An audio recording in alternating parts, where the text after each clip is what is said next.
બનાસકાંઠાના થરા માર્કેટ યાર્ડની ચૂંટણીની મતગણતરી શરૂ। અણદા પટેલે જીતનો વિશ્વાસ વ્યક્ત કર્યો। ચૂંટણીમાં ભાજપ પ્રેરિત પેનલ સામે અણદા પટેલની પેનલ। ભાજપે મેન્ડેટ ન આપતા અણદા પટેલે પેનલ બનાવી હતી। થરા માર્કેટ યાર્ડ ખાતે ચુસ્ત પોલીસ બંદોબસ્ત ગોઠવી દેવાયો। થરા માર્કેટ યાર્ડની ચૂંટણીમાં ભાજપ સામે ભાજપ લડી રહ્યું છે। ગઈકાલે પરિણામ માટે મહેનત કરી છે, લોકોએ મહેનત કરી છે। શંભુ લોકો મતદાન કરવા। આમ દર વખતે અમે એવું કરતા કે ભાઈ ગાડી મૂકીએ અમારી ને અમારી ગાડીમાં બેસીને આવે।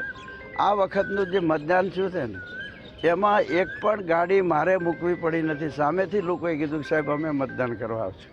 એ મોટી વાત હતી। જેટલું પણ મતદાન મારા તરફે કર્યું છે એમણે એક પૈસાનો ખર્ચો કરાવ્યો નથી।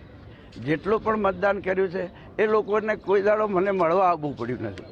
અને મને 100% વિશ્વાસ છે કે હું ભારતીય જનતા પાર્ટીના કાર્યકર્તા તરીકે મને લગભગ 1980થી 25 સુધી મેં જે કામ કર્યું છે એમને મને વિશ્વાસ છે। આ કોકરેજ તાલુકાની પ્રજા એ મારા માટે ગરીબમાં ગરીબ અને તવંગરમાં તવંગર બધા જ સરખા અને એમનું કામ કર્યું છે। બ્રાહ્મણથી કરીને વાલ્મીકી સમાજ સુધીનો કોઈ પણ માણસ આવ્યો છે તો એને કોઈ દિવસ કામમાં મેં એવું દેખવા નથી દીધું કે મારું કામ નહીં થાય। એટલે બધી રીતે મને વિશ્વાસ છે લોકો 100% મને વિજયી બનાવશે।